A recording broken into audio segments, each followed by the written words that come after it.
Live with Mira and Michael. And we just gave you a little bit of a mythical review of Ramsa 2. Now we're going to go more to, we could maybe say, the faith side of things. We're going to be talking about a movie called Thank God.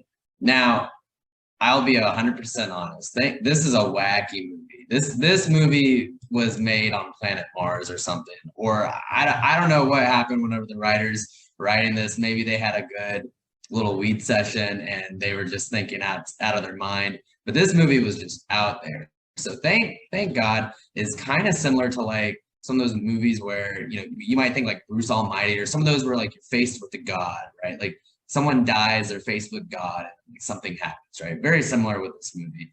So we have this character named Ayaan, played by actor Siddhartha Malhotra.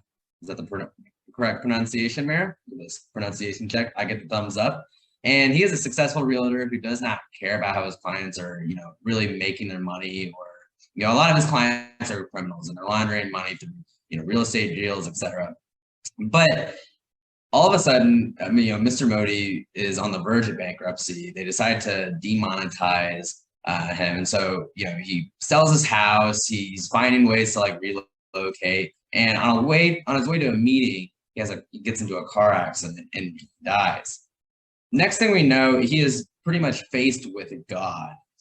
They call him CG in this movie. It's played by Ajay Devgan, and he's faced with God, and he gets kind of this, like, if you guys have seen Squid Game, he gets almost like a Squid Game, like, decision. He has to go through a series of different games because he's being categorized on the verge of life or death, and God, CG or God is essentially going to decide whether he lives or dies, through these series of games. And it's just this really weird, like, Matrix, like, setup. CG's always walking around in a black suit and shades. The angels are all, dolled up and everything. And like the games are just kind of out there. It's really, I'm not even going to say dystopian. It's just like this idea of where he's playing these games and it's very, very sci-fi built. And you can just kind of tell too that like even the actors don't really know of, kind of what's going on with the roles they're playing. Siddhartha. Michael, what the best part about the movie was, I know you laughed at it too when we were watching it. There's this arena which is suspended amongst the clouds.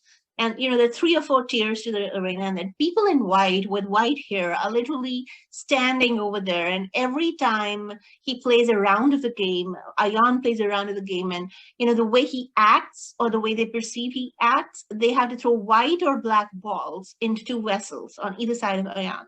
So if he's been nice, they throw the white balls, and if he's been not nice, they throw the black balls. Talk about, in this day and era, colorism.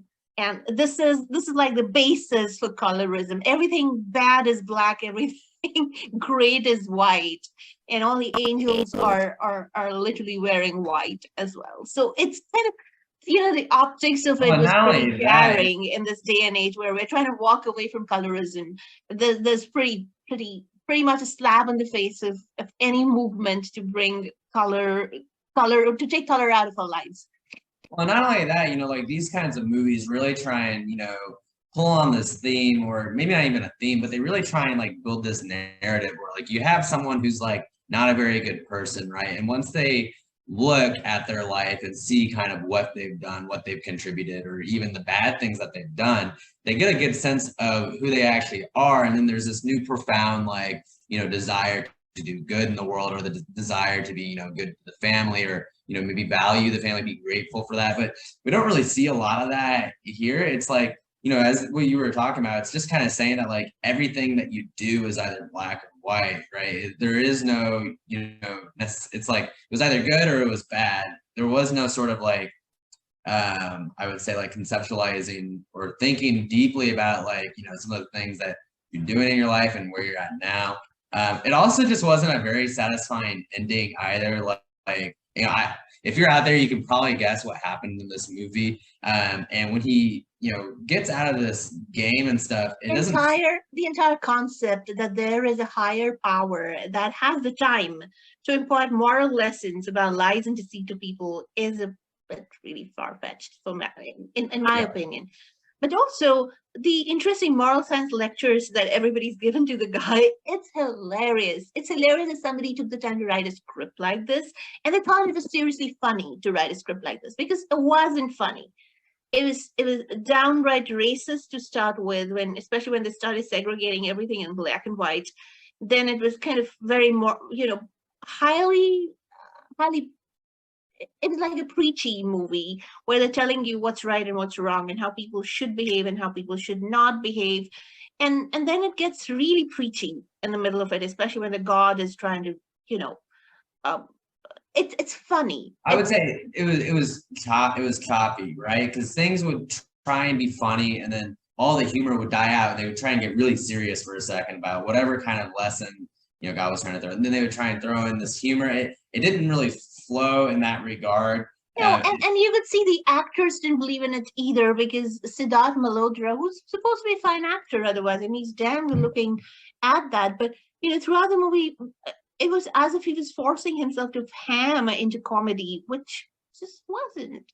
Yeah. It was just weird to see him do it. He was uncomfortable in his role, definitely, but the entire plot of the plot was missing, seriously. Yeah, I think the whole kind of premise, or like the whole inspiration behind making a film like this, was to just kind of show some wacky interpretation of maybe what it is to be faced with God. It honestly reminded me a lot of like Squid Game in a way, where you have people in poverty that are pretty much playing for their lives to come out with a lot of money. It seemed very similar in the sense where you have someone who's literally fighting for their life, while also facing all the things that they've done wrong. So there's a lot of things that this movie did not do the best on. We think they kind of missed the entire goal of the plot, but take what we say with a grain of salt. If you really want to go watch this, go ahead. We not strongly recommend, but with that, thank God that this review is over.